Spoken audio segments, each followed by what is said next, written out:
Hello.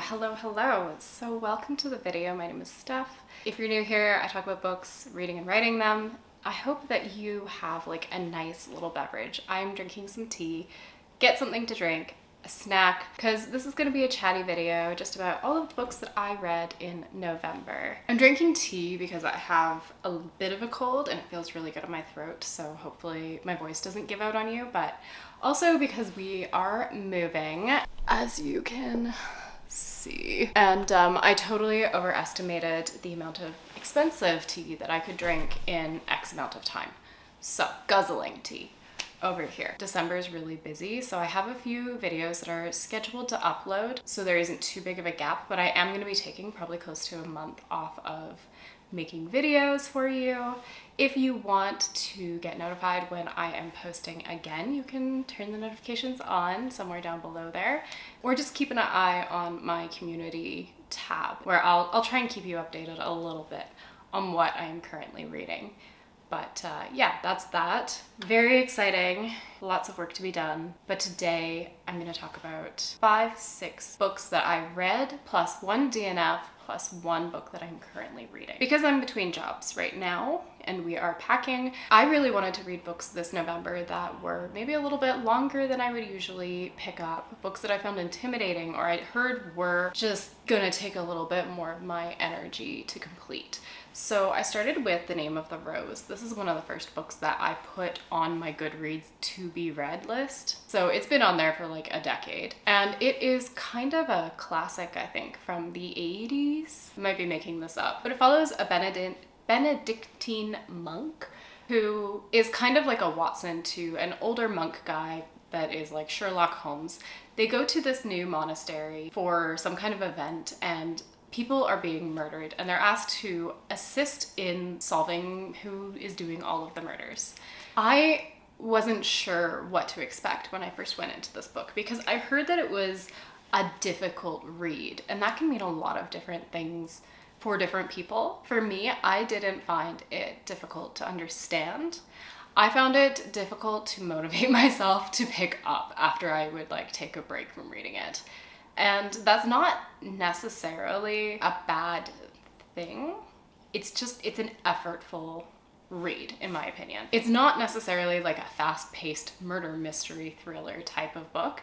And I also picked it up because I had heard that it was gothic, and I really don't feel that that is accurate, especially if you're looking at a haunted house or Dracula kind of book. Although this is set in like the 13th century, and it almost entirely takes place in an isolated monastery, I just didn't feel like the monastery was a character. It didn't feel spooky to me, and I was kind of hoping for something that would be like that. So I think my enjoyment of The Name of the Rose would be a lot higher if I had actually gone in with a full understanding of what I was supposed to expect from the book, which is partly my fault because I don't tend to look at a lot of reviews before I begin reading. So I wouldn't suggest that somebody picks this up based on it being a murder mystery or gothic, but pick it up if you are really interested in themes like hypocrisy and like knowledge and power and even some of the geopolitics around the church at the time, because a lot of the book is, yes, them trying to get into like a secret library and tracking and looking for this secret book. But that kind of Da Vinci Code-esque plot tends to get, I don't want to say bogged down because it's not, it's slowed and the experience is changed because you're also constantly engaged in these conversations about theology, like whether or not Jesus laughed. Things that were considered heresy at the time and like arguments around doctrine, but they all kind of plug into the main topics and themes of the book. It's a good moment to also mention that the writer is a professor of semiotics, I believe. So there are definitely multiple layers to this book. I really enjoyed the details of the monastic life and like the rhythm of life. It's told through journal entries of this younger Watson character, and he marks the passage of time through marking the passage of the prayers. I've heard that this is a very historically accurate book. I can't comment on that, but it felt historically accurate to me. But it changed how I think about monks, in that I tend to think of them as being like very solemn and thinking about God all the time and meditation, and you know, there's this very particular image. But I think this book made me appreciate how much they were really plugged into the geopolitics, because there's a lot of discussion around like the king in France and the Pope and all of this stuff, and how everybody's like sending letters to each other and trying to sway what is going on in Rome and in France. This takes place in Italy. There are some also very funny parts and funny, like witty dialogue. There's one moment that I particularly liked where Adso, who's the main character, is like looking through the library at different kinds of medical diseases, and he becomes convinced that he has these diseases, and it's like the historical equivalent of you going on Google and becoming convinced that you have like lymphoma. I'm really glad that I did make a point of reading it and make a point of understanding some of the things that were going on in it. But yeah, I think it's definitely the kind of book that you should know what you're getting into, and your mileage might vary based on what you actually find interesting. If you're not interested in the medieval church, I don't know if this is going to be the book for you. I went through this phase, my cat is now eating, where I wasn't sure what I really wanted to read. Nothing was really grabbing me when I would start reading it, and so I just picked up and put down a ton of different books. And then I picked up To Sleep in a Sea of Stars on a complete whim. To Sleep in a Sea of Stars is by Christopher Paolini. You probably know he is the author of Aragon, and this feels like quite a different kind of book to me. So we're following Kira Navarez, who is on a survey mission, and she finds an alien relic. And she's the kind of person who is studying alien biology and doing a lot of research. And so at first she is like, this is so interesting and so exciting. This is going to make my career.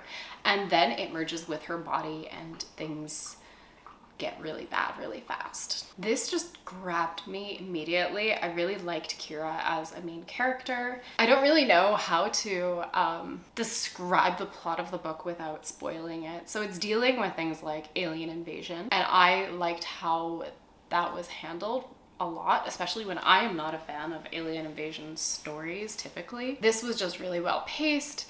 The found family was fantastic. Like, there were so many great character moments, and I think I've kind of missed that really rich character relationship building in the books that I've been reading. Like, a lot of books that have it lately, I just feel like it has felt kind of cardboard. Like, we know we're supposed to have a character moment, and now we have this very specific kind of banter, and I just feel like I've read it all before, and it just hasn't hit me. I did not have that experience reading this book. Like, all of the banter moments also tied into the world building, and you just got to know all of the characters that are on board this ship that we spend a lot of the book on. Yeah, I just had a lot of fun reading it. I really enjoyed it. It was a huge surprise. My only, it's not a criticism, it's just like a preference thing, is that I grew up raised on Star Trek. You are no Klingon!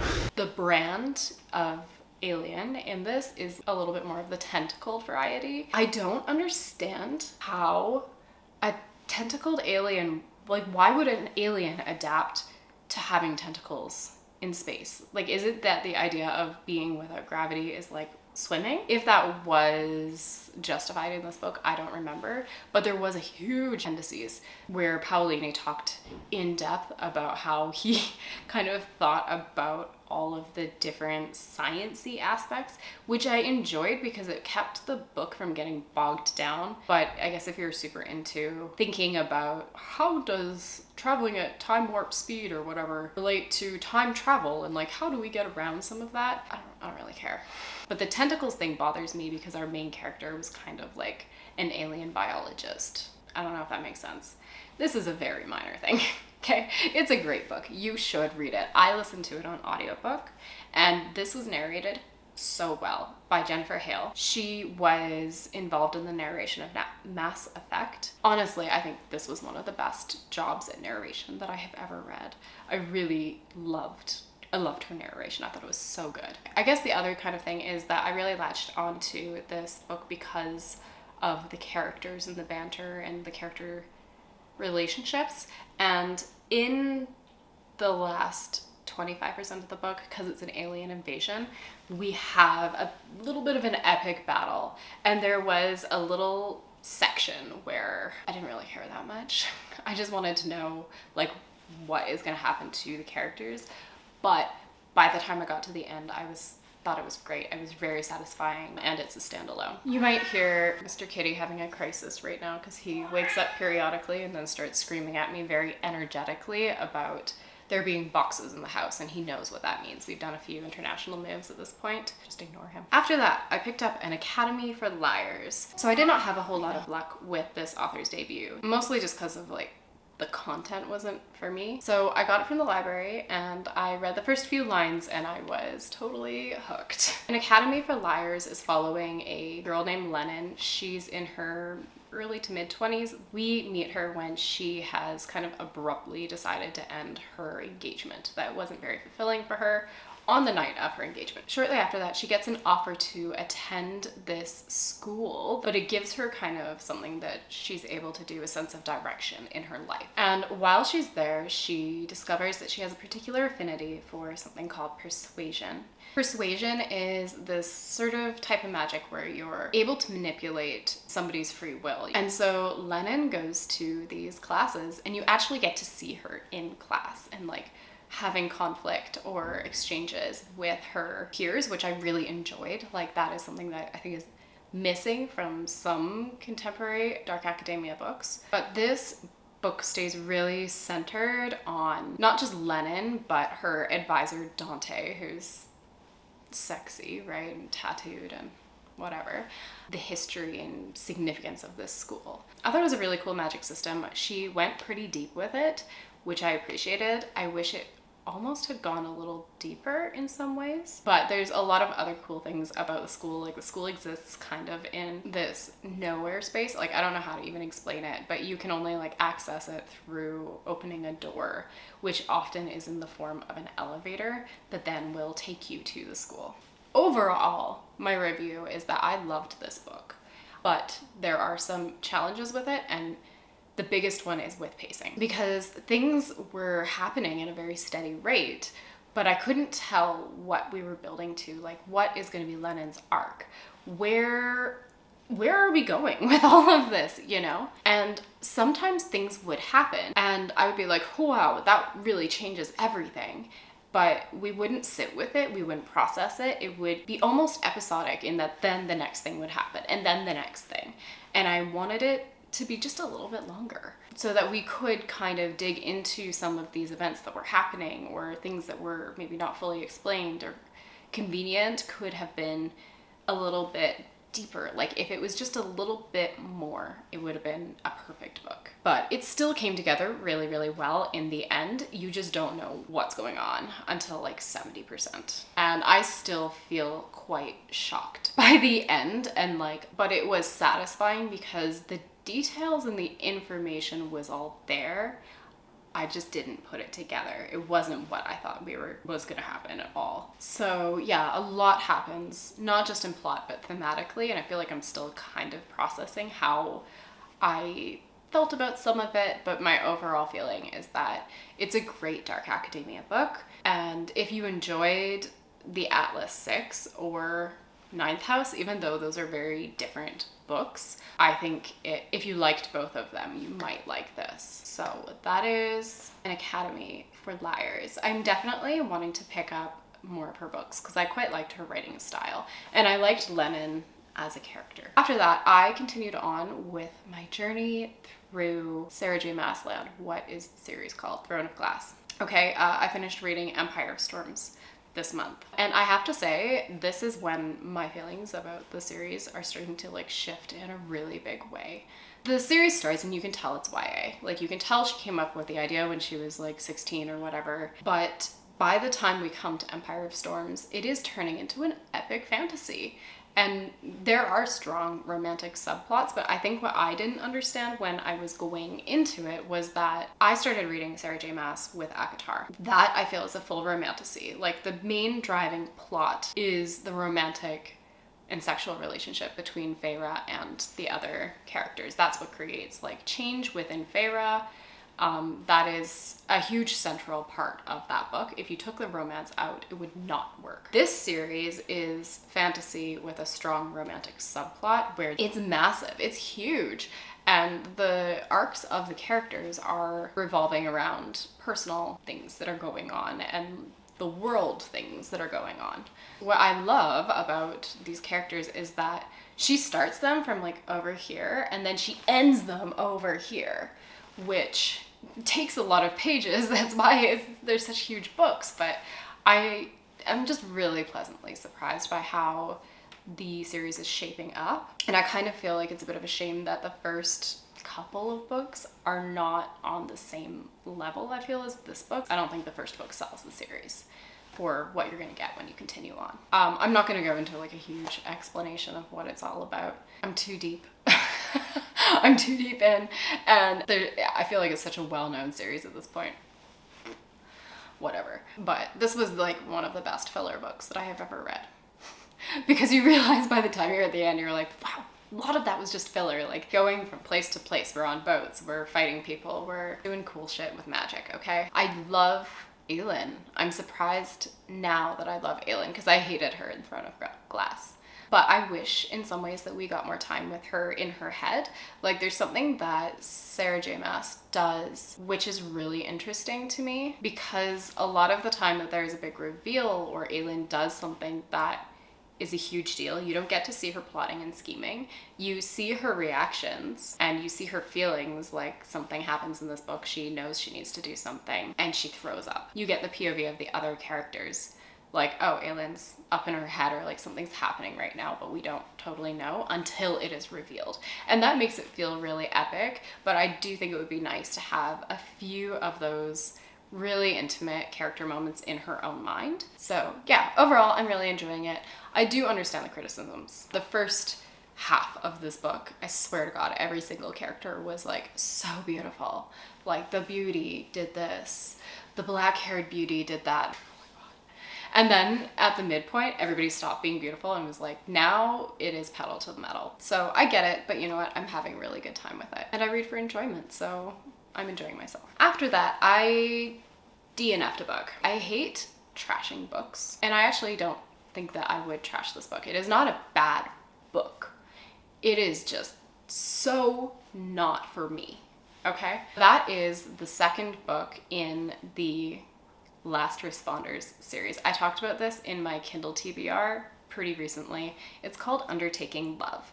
Now, I did not read the very first book in the series, and that is my fault. I made an assumption because a lot of the time when you're reading a romance and there's a series, you get one character per book, and you know by the end that you are guaranteed a happily ever after. So you can start at book 2 a lot of the time if they are more interesting to you and not be very spoiled because you already know that they get together in the end, and it's just more about going along the journey of like, how do they get there? I'll summarize very briefly the gist of it for you. So it's a dual POV. We're following this woman who used to be a model. She's kind of like a bit of an alternative model. She might have done a little bit of nude modeling, but she was really famous and she made a lot of money from it, but she really wanted to do something that was different and fulfilling in another way. So she bought into a funeral home. Then comes our guy character. What are their names? Bethany and George. Okay, so Bethany used to be a model. George is a funeral director, and she has bought into his funeral company that has been kind of a family business in the past.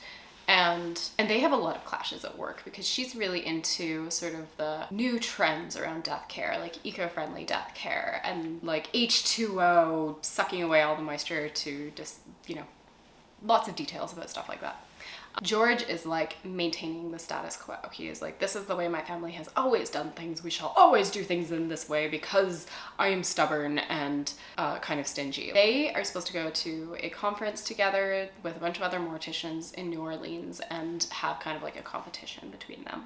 I never got to that point.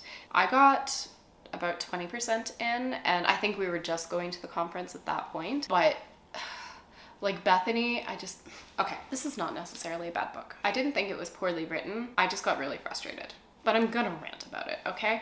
So Bethany and him already have like kind of a history, right? They've been working together for a little while. So there were kind of like relationship things that were already established, I think, that was going on, because it felt very insta-lovey to start at book 2.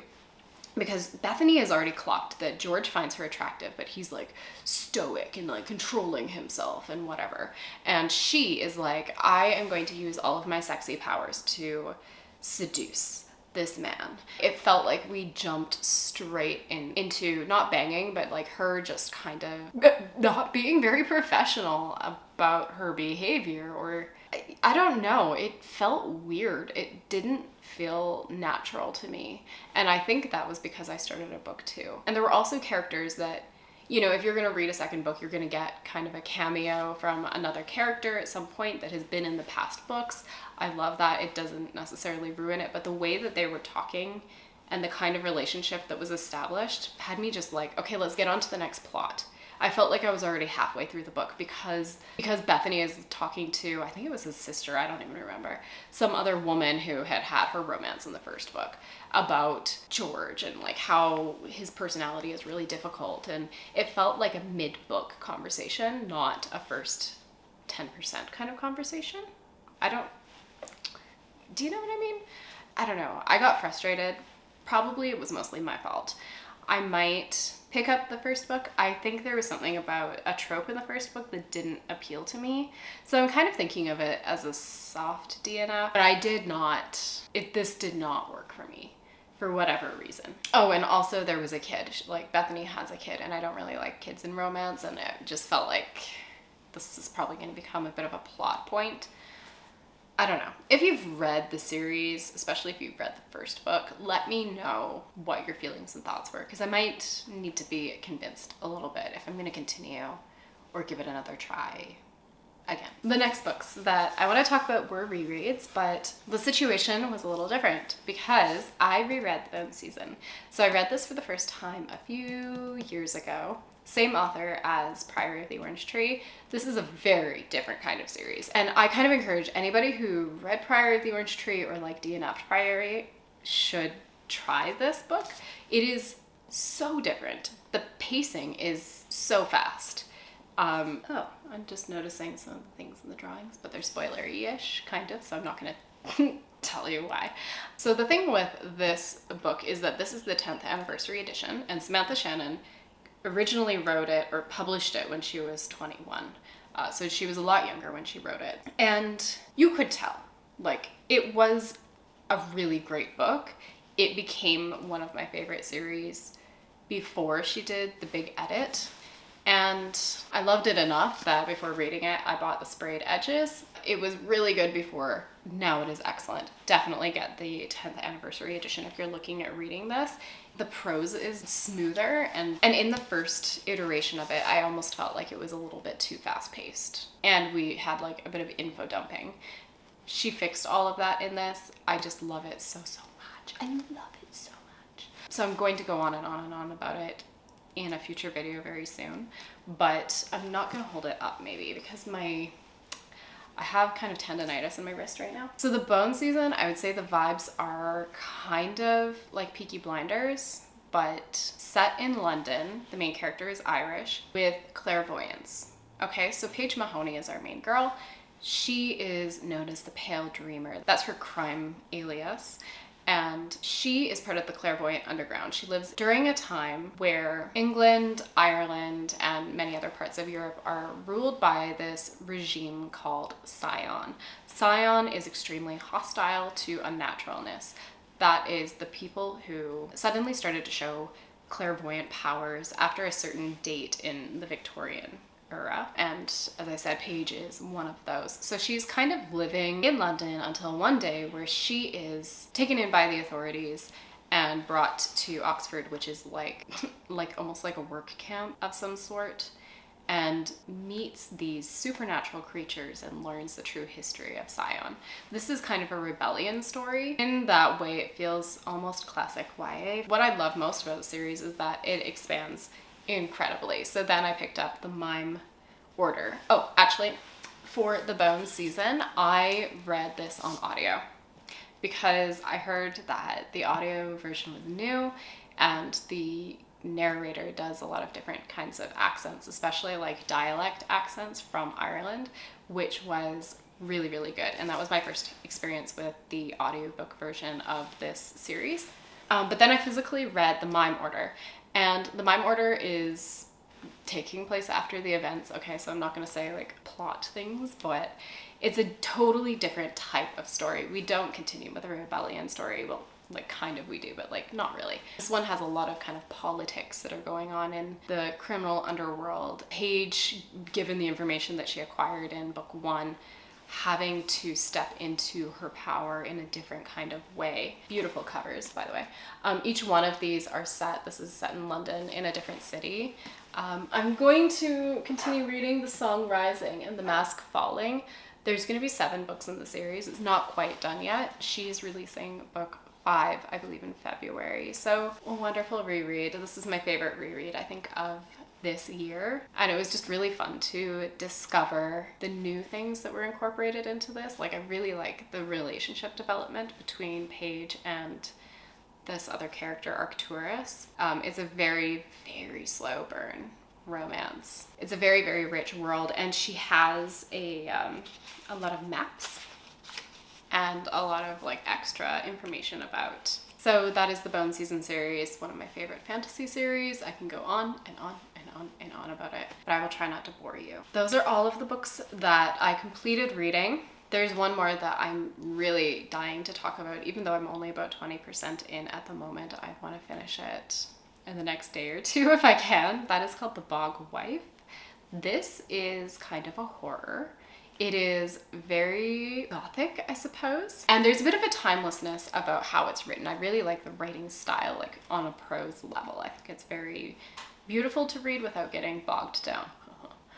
So we're following a family who take care of this cranberry bog. They have for many, many generations. And there's sort of this family legend, which they know is true. They fully acknowledge that this is something that will happen, where when the patriarch of the family dies, a woman emerges from the bog to marry the first son, which kind of binds them to the bog and kind of promises productivity and the health of the bog. And so the patriarch of this family is about to die, and we get the POV of multiple of the children, I think all of the children, there's like 4 of them, of what is going to happen. Okay, so the Bog Wife is about to emerge. That's the point that I'm at very early on. I have really high hopes for this book. I don't know if it will be the favorite of, I'm not gonna jinx it. I'm not gonna jinx it. That's what I'm currently reading. I'm really enjoying it. It's quiet and eerie, and the tension just begins to ramp up from right away. Thank you so much for watching. I hope my voice wasn't too croaky. I would love to hear about anything that you're reading. Leave me a comment. What was your favorite book this month? And I will see you again very soon in another video. Yeah, thank you for watching. Bye.